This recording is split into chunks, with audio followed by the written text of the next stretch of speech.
सुहानी लंबी थी, उसे सब जिराफ कहकर बुलाते थे। लेकिन जब से रजत ने उसे कॉलेज में देखा तब से वो उसका दीवाना हो गया। लेकिन वो बौना था, इसलिए सुहानी उसे नजरअंदाज कर देती थी। एक दिन, सुहानी, मैं तुमसे शादी करना चाहता हूँ। रजत मेरा पीछा छोड़ दो, तुम इतने छोटे और मैं इतनी लंबी, भला हमारा क्या मेल। देखो, मैं जानता हूँ कि मैं बौना हूँ, मगर क्या मैं तुम्हें पसंद नहीं हूँ? अब तुम अच्छे लड़के हो, लेकिन लेकिन क्या सुहानी? बेमेल जोड़ी दुनिया देखेगी तो हंसेगी। और क्या हमारी शादी के लिए क्या तुम्हारे घर वाले मानेंगे? अरे तुम तो मानो, घर वालों को बाद में देखा जाएगा। तुम तो राजी हो जाओ ना। रजत अच्छा लड़का था, इसलिए उसकी जिद के सामने सुहानी हार गई और उन दोनों ने शादी कर ली। सुहानी रजत के साथ अपने घर पहुंची तो उसकी माँ रमा बोली, ये सब क्या देख रही हूँ सुहानी, और ये बौना कौन है? माँ, ये आपके दामाद हैं।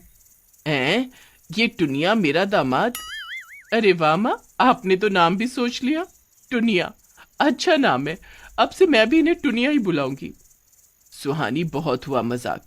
सच बता, तूने इस बौने से क्या सचमुच शादी कर ली? हाँ माँ, इसमें झूठ बोलने वाली क्या बात है? हाय रे, मैं लुट गई, बर्बाद हो गई। मेरी इकलौती बेटी इस दुनिया को मेरा दामाद बना कर ले आई। अब मैं इस दुनिया को कैसे मुंह दिखाऊंगी? माँ जी, आप तो बिना घूंघट के मुंह दिखा सकती है ना। चुप करो, मैं तुमसे बात नहीं कर रही। जाओ, निकल जाओ यहाँ से दोनों। तुम दोनों मेरे घर में नहीं आ सकते। आप कितनी अच्छी हो माँ। आज ही हमने शादी की है और आज ही आप हमें हनीमून के लिए भेज रही हो। एक दो दिन आराम तो करने दो, फिर चले जाएंगे। सुहानी अंदर आ गई और रजत को समझाते हुए बोली, रजत, आपको मेरी माँ से इस तरह बात नहीं करनी चाहिए थी। आपने सारी बातें मजाक में कह दी। जानते हो माँ कितनी तकलीफ में होंगी? जानता हूँ, इसलिए तो सारी बातें मजाक में कही। और अगर गंभीर होकर कहता तो तुम्हारी माँ बहुत दुखी होती। अब चलो यहाँ से, अभी तुम्हें मेरी माँ के भाषण भी सुनने होंगे। वैसे ये टूनिया किसे कहते हैं सुहानी? बुरा तो नहीं मानोगे? अब बताओ भी। टुनिया मतलब छोटे कद का, मतलब बौना। कुछ देर बाद रजत सुहानी को अपने घर ले गया। वहां भी यही तमाशा। अरे, लड़कियों का क्या अकाल पड़ा था जो इस जिराफ को ब्याह लाया और बिना किसी रस्म के घर में भी ले आया। कल को चार लोग बातें बनाएंगे कि सास ने गृह प्रवेश भी नहीं किया, और देखो ये छमक छल्लो मर्दों किसी चाल चलकर कैसे अंदर चली गई। शकुंतला दुखी मन से रीति रिवाजों के साथ सुहानी को अंदर लेकर गई। कई दिन गुजर गए। माँ, मेरी नीली कमीज नहीं मिल रही है। अरे बेटा, वो तो उड़ गई। उड़ गई मतलब? अरे माँ, वो मेरी फेवरेट कमीज थी, उड़ कहाँ गई? कल बहुत तेज हवा चली थी ना, तो उड़कर सामने उस पेड़ पर उलझ गई है। मेरा और तुम्हारा हाथ तो जाएगा नहीं।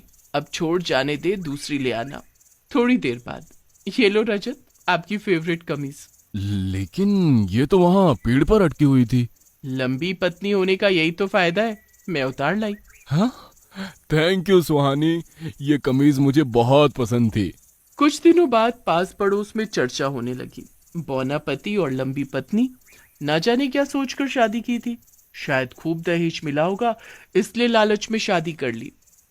शकुंतला ने जब ये बातें सुनी तो दुखी होकर रजत से बोली, रजत, तू इसे तलाक दे दे बेटा। दुनिया में तेरे मेल की बहुत सी बौनी लड़कियां हैं, सब तुम्हारा मजाक उड़ाते हैं। माँ, ये क्या कह रही हो? वो लंबी और मैं बौना हुआ तो क्या हुआ, हम बहुत खुश हैं। अगले दिन, अरे लगता है बाहर दरवाजे पर साधु आए हैं। शायद मेरे दुख का निवारण इनके पास हो, जाकर देखती हूँ। अलख निरंजन बेटा, लगता है तू बहुत दुखी है। बाबा, आप तो अंतर्यामी हो, बिना कहे सब जान लिया। मेरा बेटा बौना है और एक लंबी बहू को ब्याह लाया है। कुछ ऐसा उपाय है जिससे उनका तलाक हो जाए या वो भी बौनी हो जाए? अभी देख कर बताता हूँ बेटी। हो जाएगी, लेकिन पूरे 5100 रुपए लगेंगे। पूजा करनी पड़ेगी। अच्छा बाबा, मैं दे दूंगी, बस किसी तरह उस लंबू का कुछ इंतजाम हो जाए। घर में कोई मर्द तो नहीं है? नहीं तो सारी पूजा बेकार हो जाएगी। नहीं बाबा, बेटा है, वो भी रात तक वापस आएगा। फिर देरी कैसी? जल्दी अंदर चलो, ताकि मैं जल्दी से पूजा शुरू कर सकूं। शकुंतला बाबा को अंदर ले आई। सुहानी तब छत पर बैठी हुई अपने बाल सुखा रही थी। साधु को घर में घुसते देख वो चौंक गई, लेकिन ये साधु घर में किस लिए आया है ये जानने के लिए वो चुपचाप सीढ़ियों की खिड़की से अंदर देखती रही। बेटी, हल्दी, चावल, लौंग एक कटोरी में डालकर रख दो और 5100 रुपए अपने हाथ में लेकर बैठो। वो पैसे मुझे नहीं, मेरे गुरु को देने हैं, जो पलक झपकते ही तुम्हारी बहू को बौना बना देगा। ये सब चल क्या रहा है? माँ जी इस बाबा को मुझे बौनी बनाने के लिए लाई है। हे भगवान, अब तो देखा ही जाए साधु बाबा क्या गुल खिलाने वाले हैं। बेटी, दोनों आंखें बंद करके अपने बौने पूर्वजों का ध्यान करो। शकुंतला आंखें बंद करके ध्यान करने लगी। बेटी, गुरुजी अभी मान नहीं रहे हैं। कोई सोने या चांदी का छल्ला हो तो उसे अपनी उंगली में पहनकर बैठो। शकुंतला झट से अपनी सोने की अंगूठियां पहनकर बैठ गई। बेटी, गुरुजी प्रसन्न हो गए। अब जिधर तुम्हारी तिजोरी हो उधर ये अगरबत्ती घुमा दो, फिर तुम्हारी बहू बौनी हो जाएगी। शकुंतला ने तिजोरी की तरफ अगरबत्ती घुमाई। एकदम से वो अगरबत्ती के नशीले धुएं से बेहोश हो गई। बाबा ने शकुंतला के हाथ से अंगूठियां उतारी, 5100 रुपए लिए और तिजोरी की तरफ बढ़ाई था कि तभी सुहानी ने पीछे से उसके सिर पर डंडा मारा। बाबा बेहोश होकर गिर पड़ा। सुहानी ने बाहर शोर मचाया और पड़ोसियों को सारी बात बताई। पड़ोसियों ने उसकी जमकर धुनाई की। तब तक शकुंतला भी होश में आ चुकी थी। माँ जी आप ठीक तो है ना? अरे तुम अभी भी लंबी हो, बौनी नहीं हुई, और वो बाबा?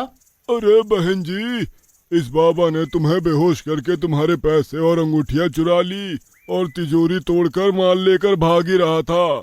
शुक्र है तुम्हारी बहू का जो उसने सही समय पर उसके सिर में डंडा मारा और हमें बुला लिया, वरना आज तो सब साफ था।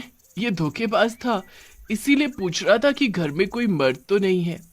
माँ जी मैं सब छिप कर देख रही थी। मुझे तो तभी समझ आ गया था कि ये कोई साधु नहीं, कोई लुटेरा है। मैंने रजत और पुलिस को फोन कर दिया है, वो लोग आते ही होंगे।